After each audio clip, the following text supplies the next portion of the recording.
Assalamualaikum warahmatullahi wabarakatuh.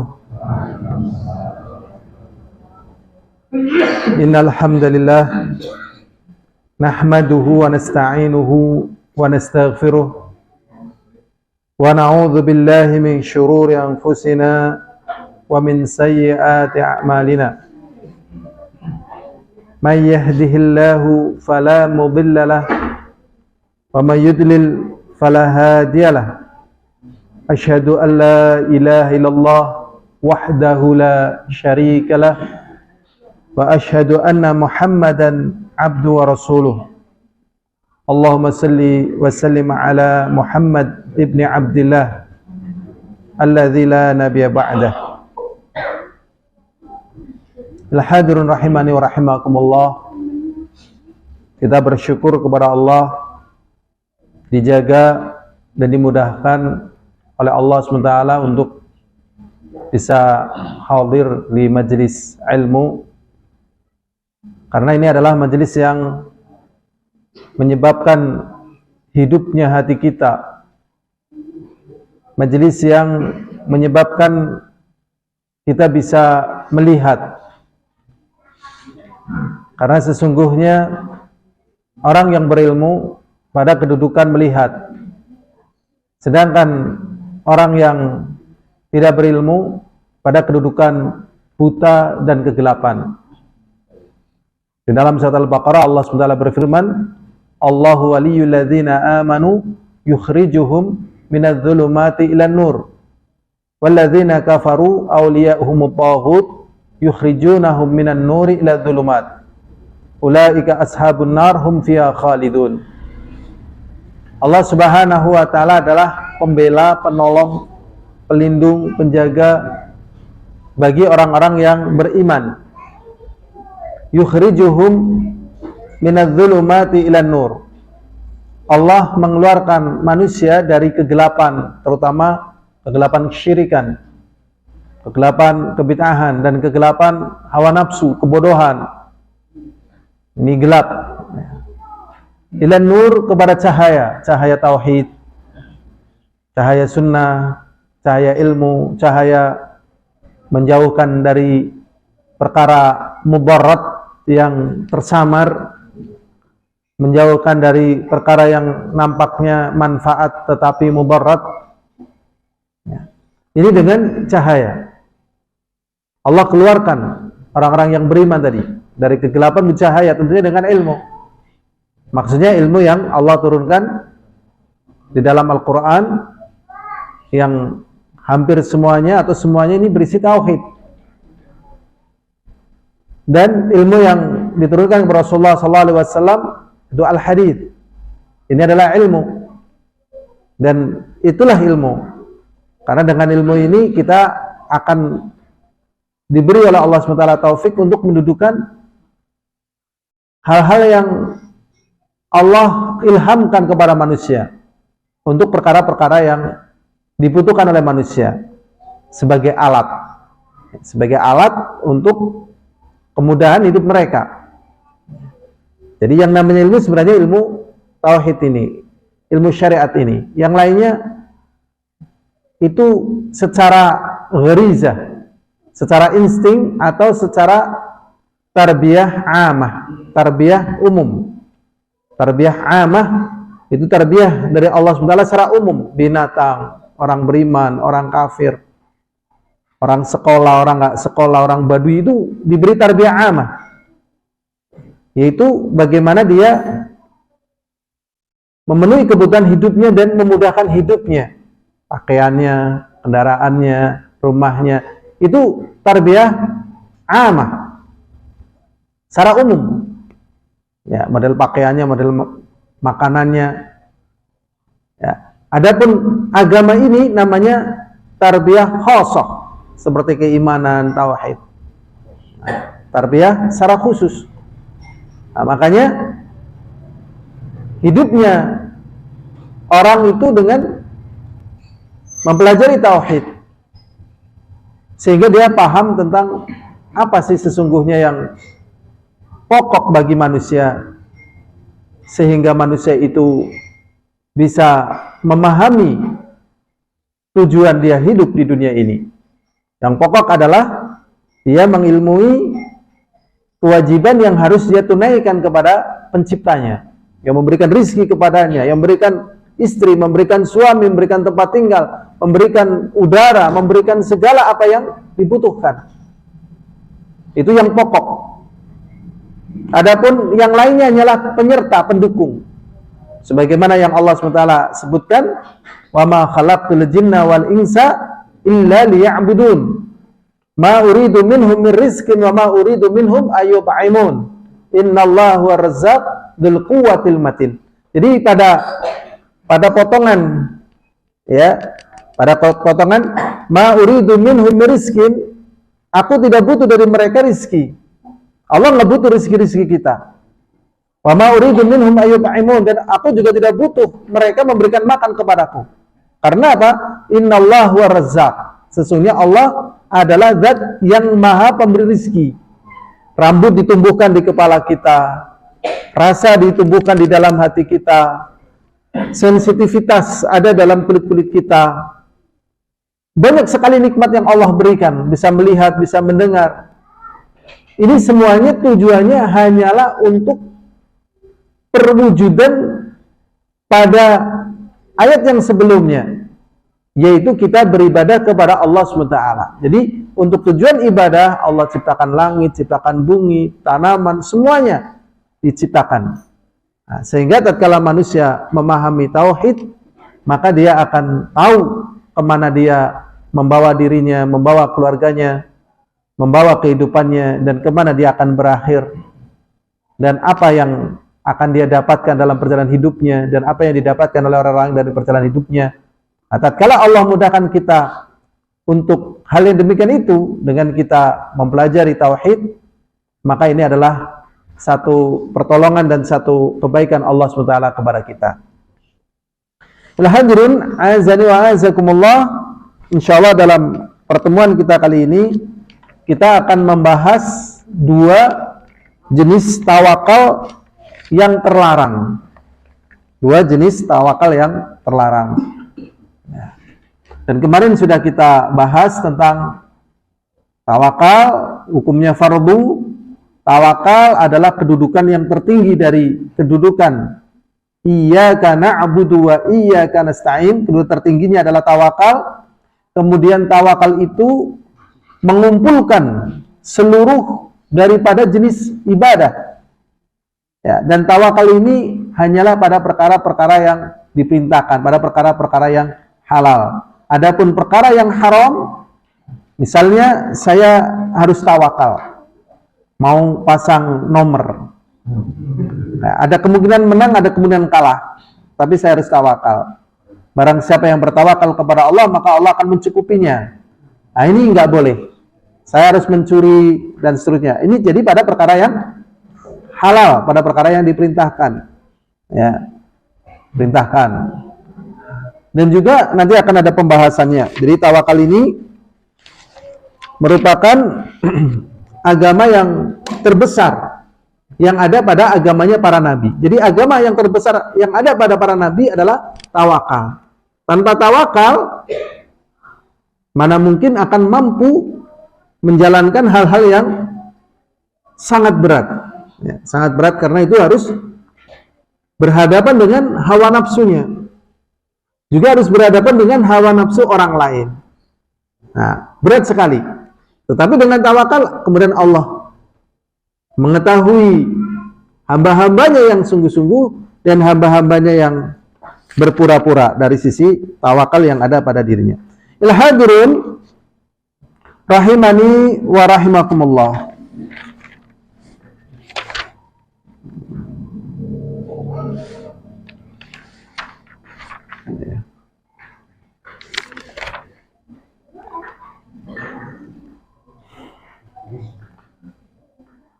Tawakal yang diperbolehkan itu cuma satu, adapun tawakal yang dilarang itu ada dua.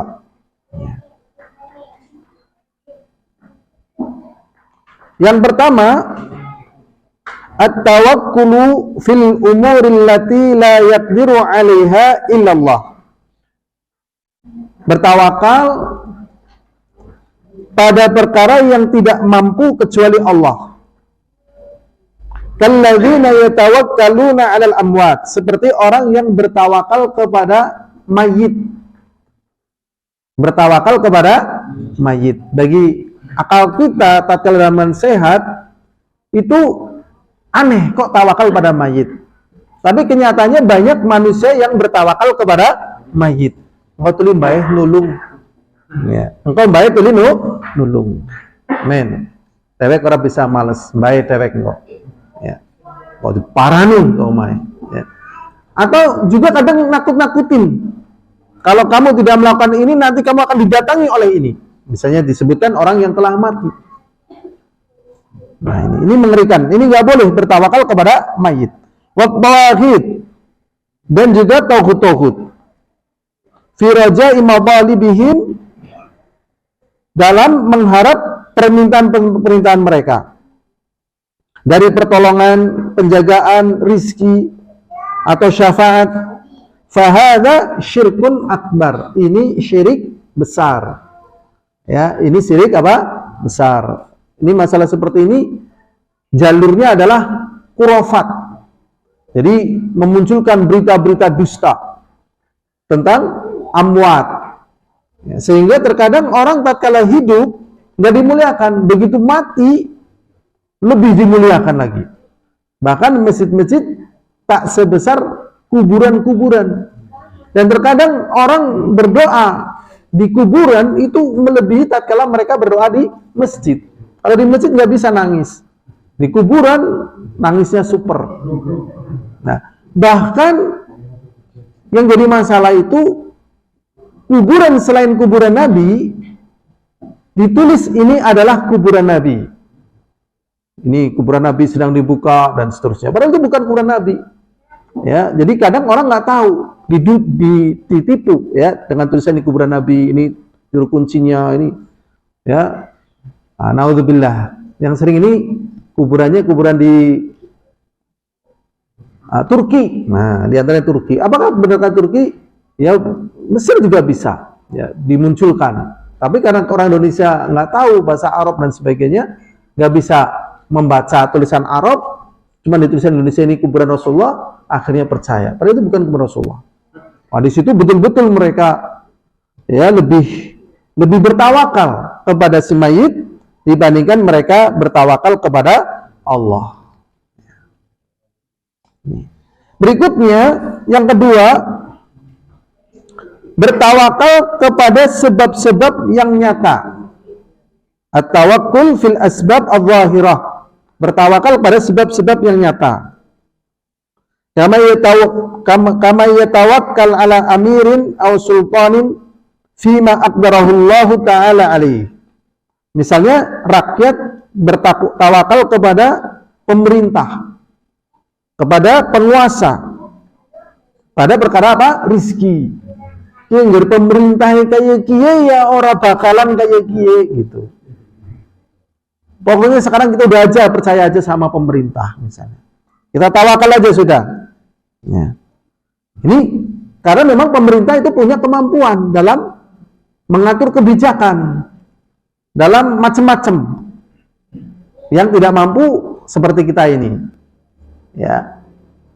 Bertawakal pada perkara yang nampak, yang zahir, yang Allah berikan padanya kemampuan, miriskin, ya, dari rizki, au daf'in adza wa nahwi dzalik, atau menolak bahaya dan semisalnya, fa huwa naun syirkin asghar. Ini termasuk jenis syirik kecil. Ya, termasuk jenis syirik kecil. Padahal syirik kecil itu sebesar-besarnya dosa besar. Dan syirik kecil siksanya sangat mengerikan. Ya, siksanya sangat dahsyat, sangat menyakitkan. Jadi di sini tatkala orang itu punya kemampuan, punya keahlian, tetap tidak boleh bertawakal walaupun punya kemampuan. Tawakal kepada hal tersebut. Ada kisah yang menarik, alhamdulillah ketemu jawabannya, mengapa Khalid bin Walid di PHK di masa Umar bin Khattab radhiyallahu ta'ala anhu. Ya, beliau adalah seorang panglima yang Masya Allah ya, kayaknya belum ada dalam catatan sejarah yang panglima sebesar beliau, kayaknya belum ada.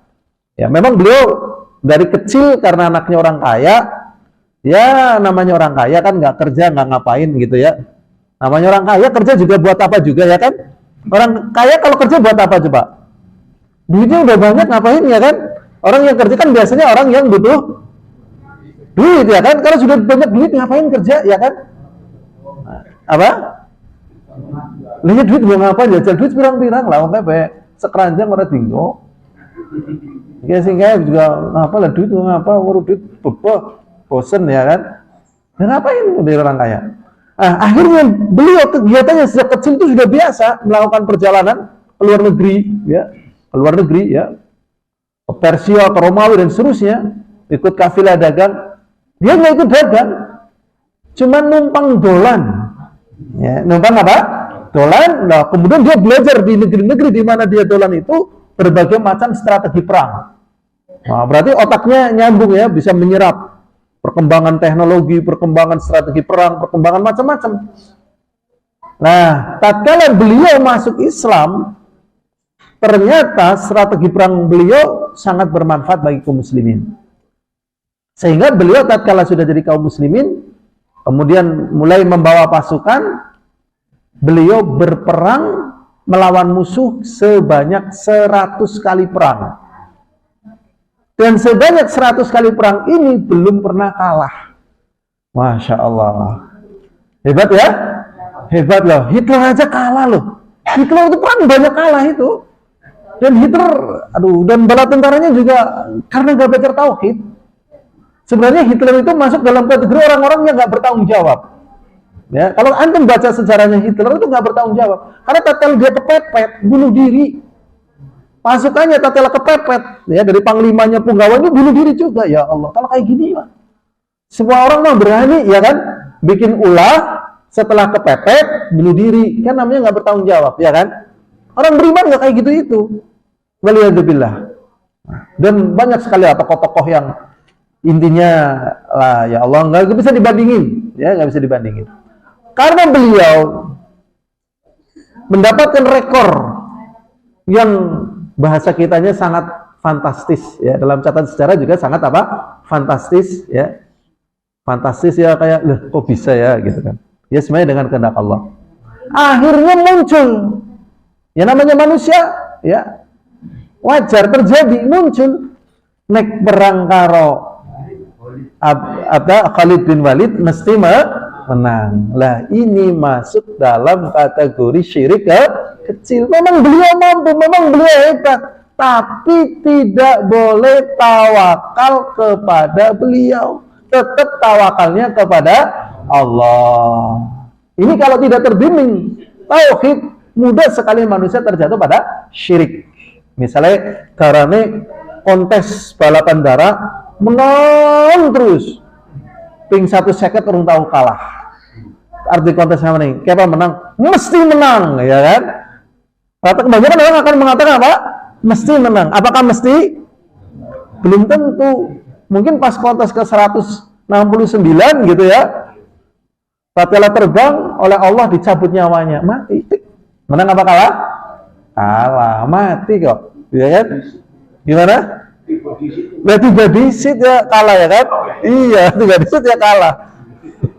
Lalu pas lagi tengah-tengah orang tekan itu kan dicabut nyawa nang Allah, tiba debluk ya kan. Kalau darah sing paling alon baik kalah. Itulah. Ini nggak boleh. Walaupun ada kudrah, walaupun ada kemampuan, tetap tawakalnya kepada Allah. Begitu, ya. Nah, bagaimana kalau tidak memiliki kudrah? Ya jadinya haram.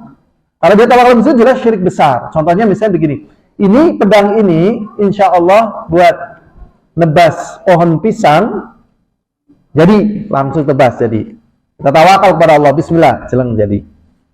Kemudian sapu lidi misalnya, bukan sapu lidi ya. Pokoknya yang penting kita tawakal, bismillah. Walaupun ini sapu lidi, walaupun ini lidi, kalau kita tawakal, kalau kita bismillah, yakin ini bisa untuk apa? Menebas pohon pisang. ini salah secara syariat. Salah secara apa? Syariat. Kalau misalnya betul terjadi, kalau itu bukan karamah, pas itu sihir, magis. Ya, dari dalam syariat Islam itu tidak pakai hal-hal yang demikian itu. Nah, jadi syariat Islam itu membimbing sesuai dengan apa yang Allah qadha dan qadarkan. Ya, kan orang mungkin masa lidi tugel misalnya.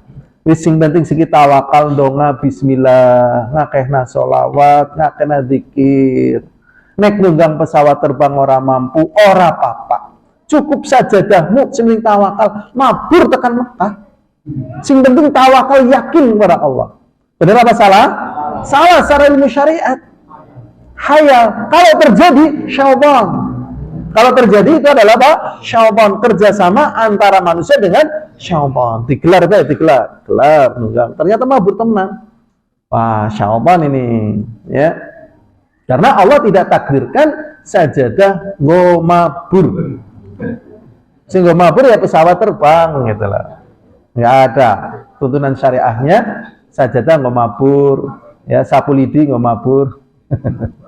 Ini namanya kemasukan syirik dengan dalih tauhid.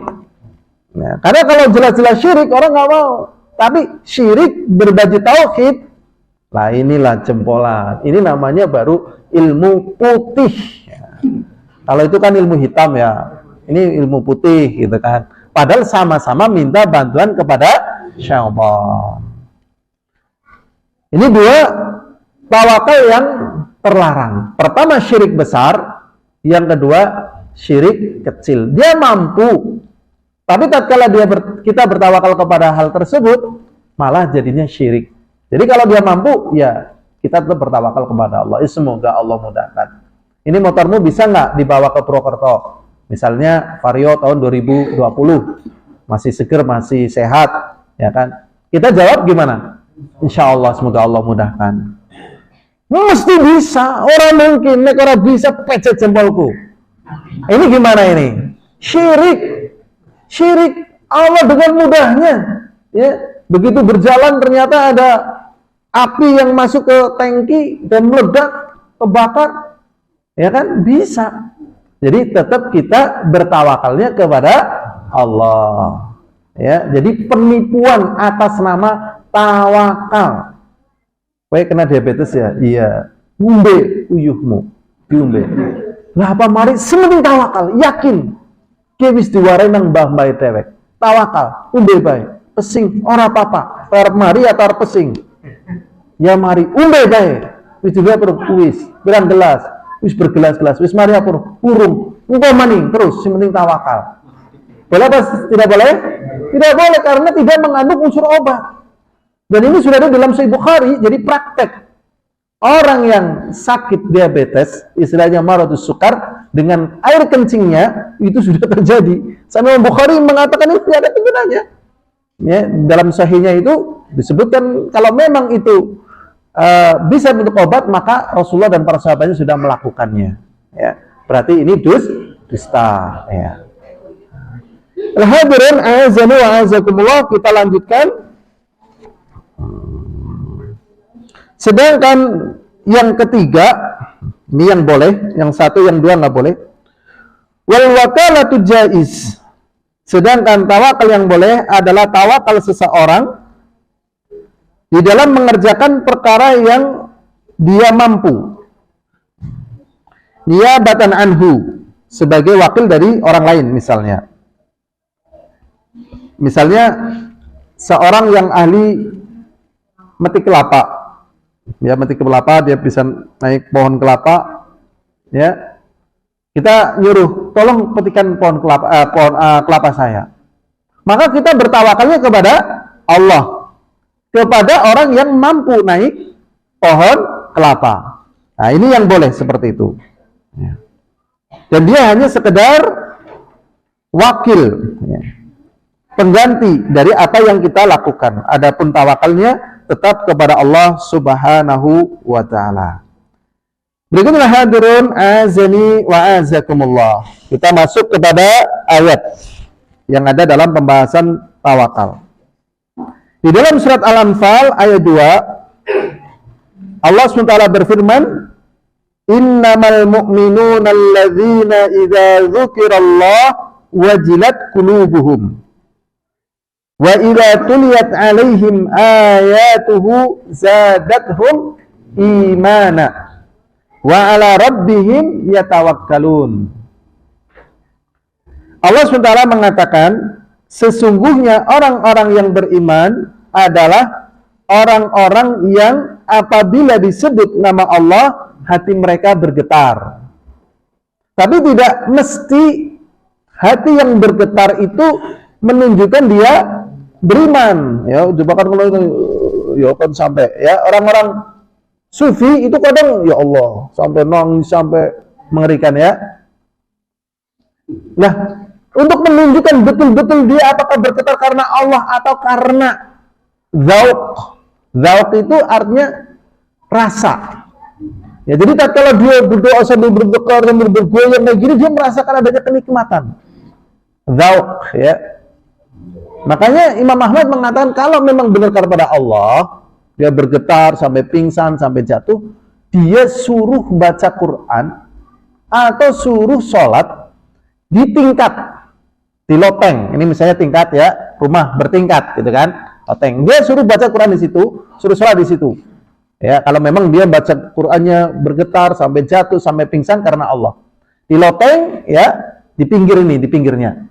Jadi kalau dia nanti sampai jatuh, sampai pingsan karena bergetar tadi, dia jatuh ke bawah. Dan konsekuensinya mati. Kalau memang betul karena Allah, dia akan bisa melakukan seperti itu. Tapi tatkala bukan karena Allah dia suruh berada seperti itu, dia berani apa tidak berani? Tidak berani, dredeg mola orang bisa. Berarti kan bergetarnya itu bukan karena apa? Allah. Nanti akan ada pembahasan makna daripada bergetar. Ya, makna daripada bergetar. Idza dzikrallahu wajilat qulubuhum wa idza tuliyat 'alaihim ayatuhu, dan apabila ditilawahkan kepada mereka ayat-ayat Allah, zadathum imana, keimanan mereka bertambah. Wa 'ala rabbihim yatawakkalun, dan kepada Rabb mereka bertawakal. Di sini dikatakan oleh Abdullah bin Abbas menafsirkan ayat ini, orang-orang munafik la yadkhul fi qulubihim syai'un min dzikrillah. Orang-orang munafik tidak sedikit pun masuk di dalam hati mereka ingat kepada Allah tatkala mereka mengerjakan amalan-amalan fardu. Dan mereka tidak beriman sedikit pun dengan ayat-ayat Allah. Wala yatawakkaluna 'ala Allah, dan mereka tidak bertawakal kepada Allah. Wala yusalluna idza ghabu, dan mereka tidak salat tatkala mereka tidak ketahuan orang. Jadi kalau ketahuan orang, mereka mengerjakan ibadah tetapi tidak masuk zikrullah di dalam hati mereka. Dan mereka juga tidak menunaikan zakat harta mereka. Wa akhbarallahu annahum laisu bimu'minin. Dan Allah SWT memberitahukan bahwasanya mereka bukan orang-orang yang beriman. Tsumma wasafal mu'minin, kemudian Allah memberikan sifat kepada orang yang beriman dengan mengatakan sebagaimana ayat yang tadi kita baca. Ya, Al-Anfal ayat 2. Sedangkan orang munafik tidak mungkin mendapatkan penggambaran sifat seperti dalam surat Al-Anfal ayat 2 tadi. Yaitu sesungguhnya orang-orang yang beriman adalah orang-orang yang apabila disebut nama Allah, wajilat qulubuhum, hati mereka bergetar, maknanya fa'adau faraidahu. Kemudian mereka menunaikan fardu-fardunya.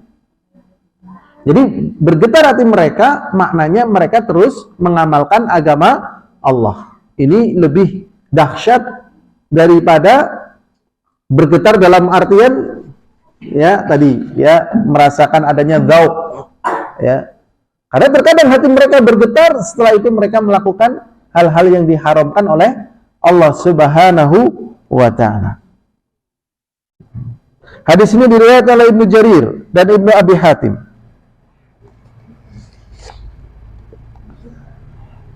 Dan hati yang bergetar kepada Allah yastalzim al-qiyamah bi fi'li ma amara bihi, mengharuskan dia menegakkan apa yang Allah perintahkan dengannya, wa tarku ma naha anhu, dan meninggalkan apa yang dilarang. Berarti tatkala kita belum mampu seperti ini, ya, padahal kita sebenarnya mampu mengerjakan, berarti di sini minimal ada tanda-tanda kelemahan iman, atau bahkan ada masuk bagian ya dari sifat-sifatnya orang munafik.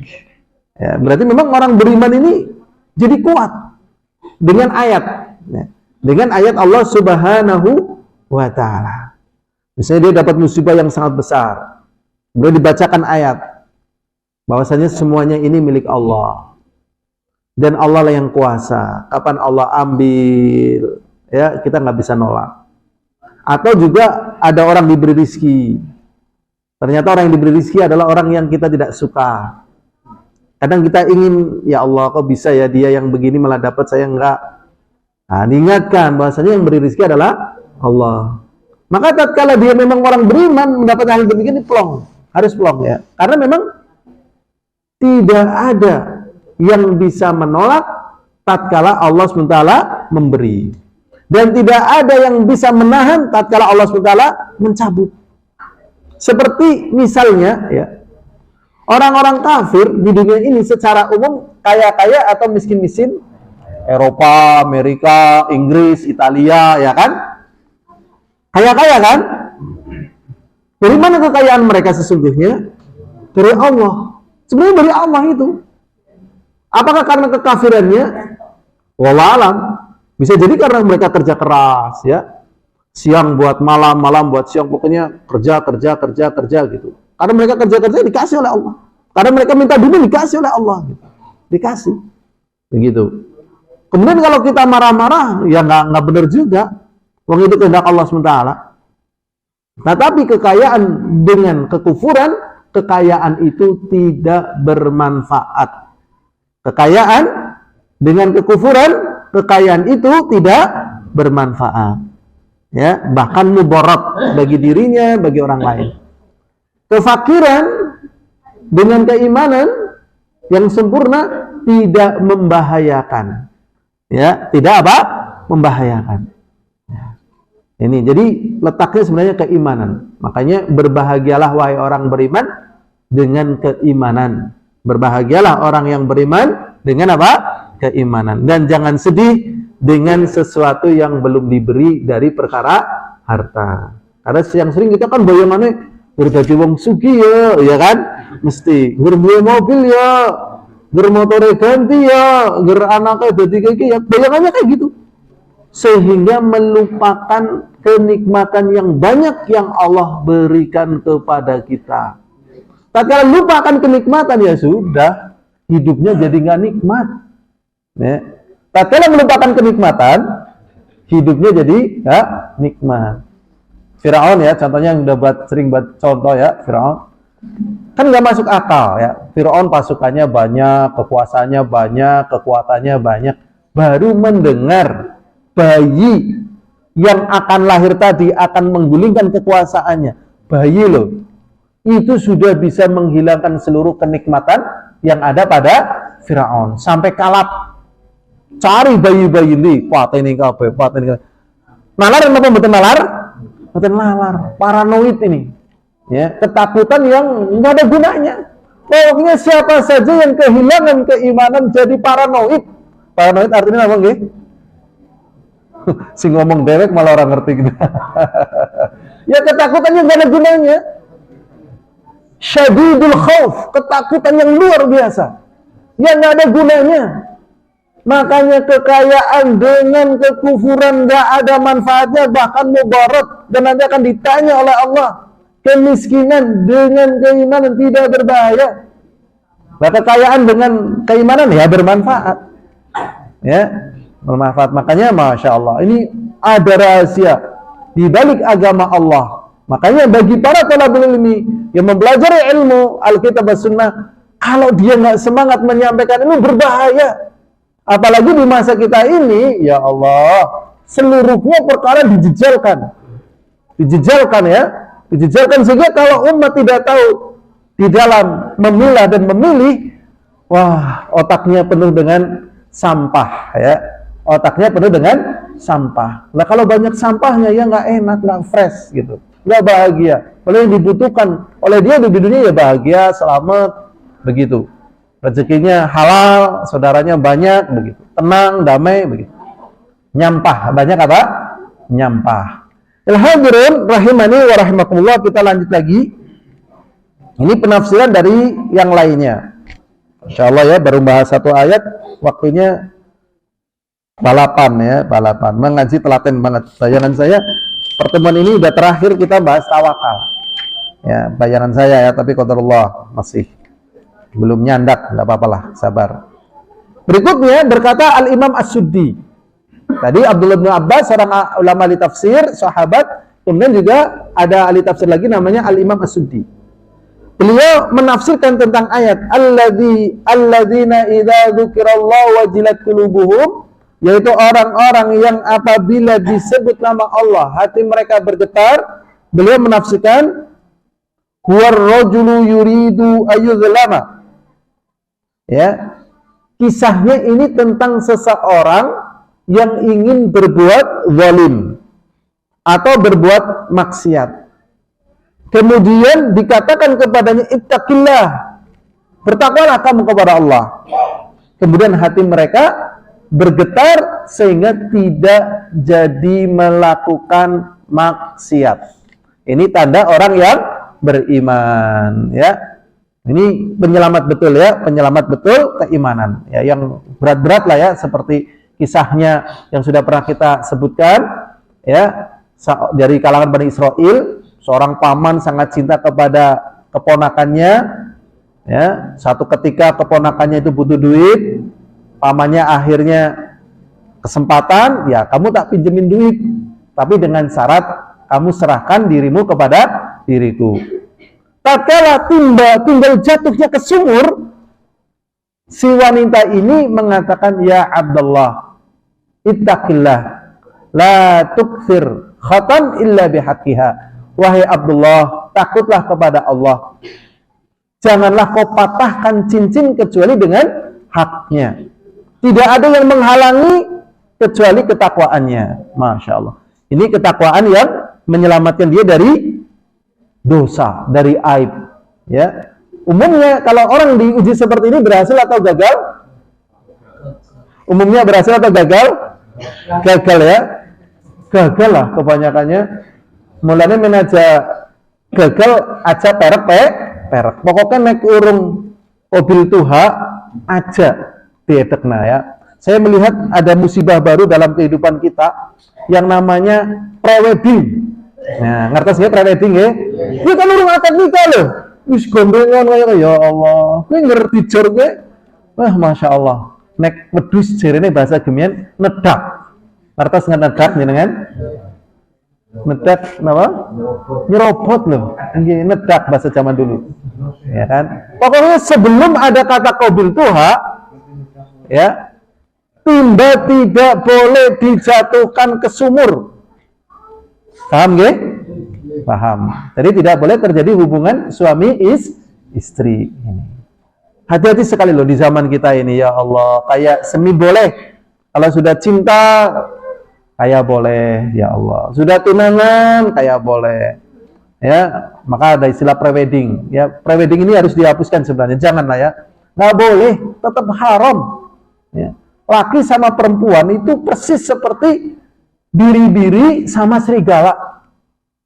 Ya, laki-lakinya ini serigala yang puasa 7 hari misalnya belum makan, ini biri-birinya gemuk ya, baru disampo lagi gitu kan. Wahai serigala, bersabarlah engkau bersama biri-biri. Aku akan biarkan engkau 1 kali 24 jam. Kira-kira bisa bersabar nggak serigala ini kepada biri-birinya? Mungkin serigala akan mengatakan, betapa bodohnya engkau wahai manusia. Mana mungkin saya bisa bersabar? Bukankah aku serigala yang tidak mungkin bersabar tatkala lihat mangsaku? Tuh. Ini gambaran ya. Makanya jangan preweddingan lah ya. Pokoknya naik urung mobil tuha aja diperet Perakna. Dan nanti pernikahan itu bukan sehari 2 hari loh. Ya kenapa? Kalau belum jadi suami istri membara, ya kan wisnahan bertahun-tahun ya kan. Nanti kalau jadi pengantin lawas, melempem. Itulah hati-hati loh. Justru tatkala jadi pengantin lawas, bagaimana yang melempem ini bisa melar lagi loh. Dan itu sulit. Ya para kesepuan tanya aja sulit ya kan. Tetap melempem bae, Allah berisik bapak kayak. Kayak makan ada orang butuh duit. Ini melempem sudah. Ingat, pernikahan ini panjang. Ya, jagalah baranya itu nanti tatkala menjadi pengantin lawas. Kalau pengantin anyar nggak usah dibakar aja sudah hidup kok, ya. Nggak usah dibakar, nggak usah dikipasin hidup. Ya, ini karena permasalahan apa? Syariat. Ya.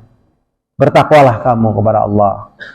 Tatkala dia ada tanda keimanannya, ya sudah. Kamu mau prewedding? Enggak. Mau dipupurin enggak? Kamu kan laki-laki biar tambah cakep? Enggak. Ya kan? Tukar cincin juga tidak ada tuntunannya, masya Allah. Ya kan? Terus menyandarkan nama suami di balik nama istri itu juga nggak ada tuntunannya. Misalnya Fatimah, ya calon suaminya namanya Paino, ya. Namamu siapa? Fatimah Paino Wagimin. Oh, kok bisa namamu begitu? Ini Paino Wagimin calon suami saya. Oh, nggak boleh ya. Makanya kan ada nama ya. Ini sebenarnya juga nggak boleh ya kan? Nggak boleh. Misalnya Nyonya, ya tadi Fatimah Wagimin misalnya kan? Ini nama suaminya jangan. Kalau nama bapaknya boleh. Kalau tanya, kamu namanya siapa? Fatimah. Lah itu Wagimin, bapak saya. Oh, betul, nggak apa-apa. Ya, saya tadi nama saya Fatimah, bapak sama namanya Wagimin. Nah, oh, nama kamu bagus. Iya, nama bapak saya juga bagus, Wagimin. Oh ya, nggak apa-apa. Ya, sama-sama bagusnya ya. Cuman Wagimin nama Jawa ya. Kalau Fatimah nama apa? Ya, nama putrinya Rasulullah. Berikutnya hadirin azani wa azakumullah. Kita lanjut aja kepada ayat berikutnya biar hemat waktu.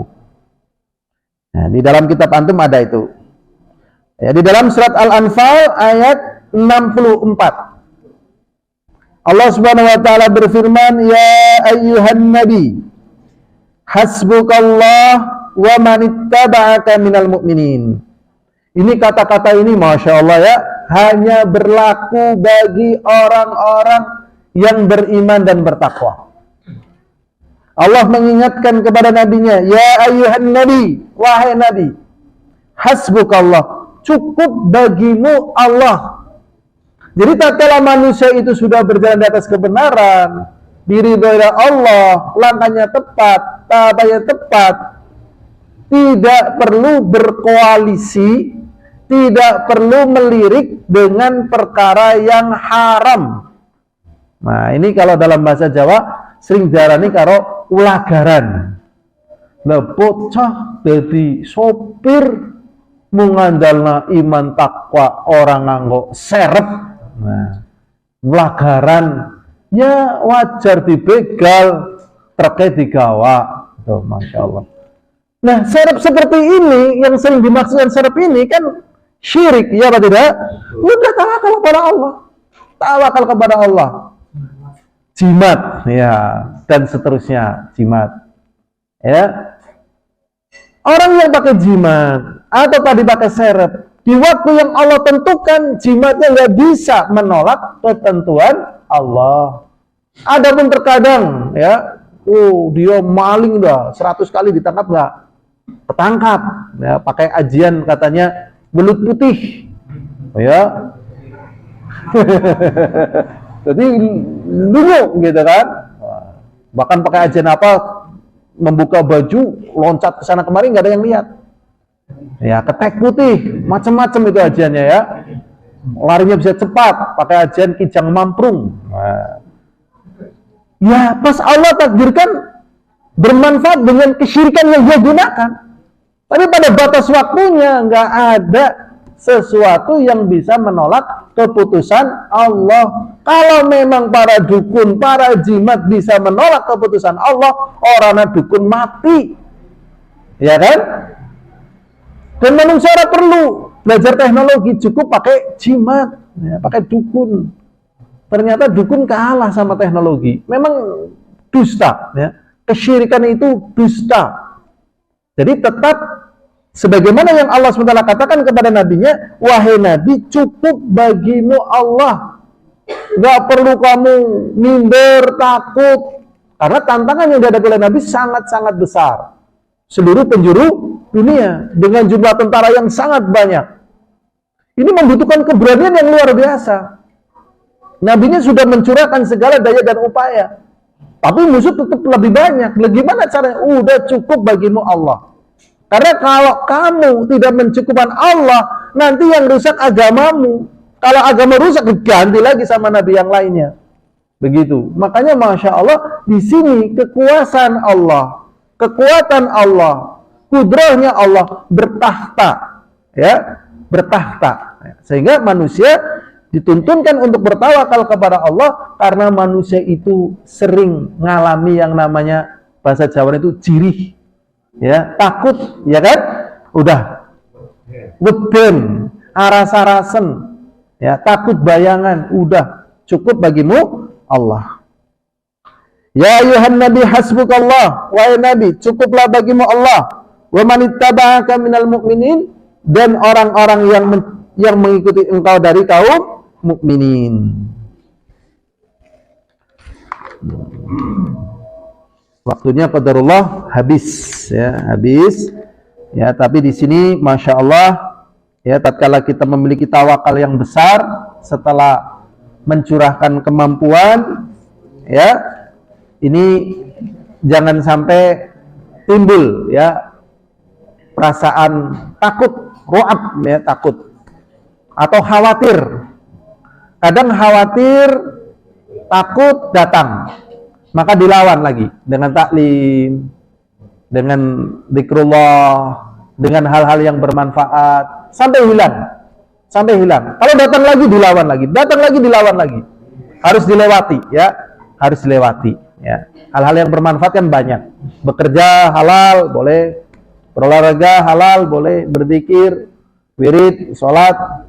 Yang jelas jangan sampai bercokol, ya. Karena konsekuensinya di sini akan mengurangi sandaran hati kita kepada Allah.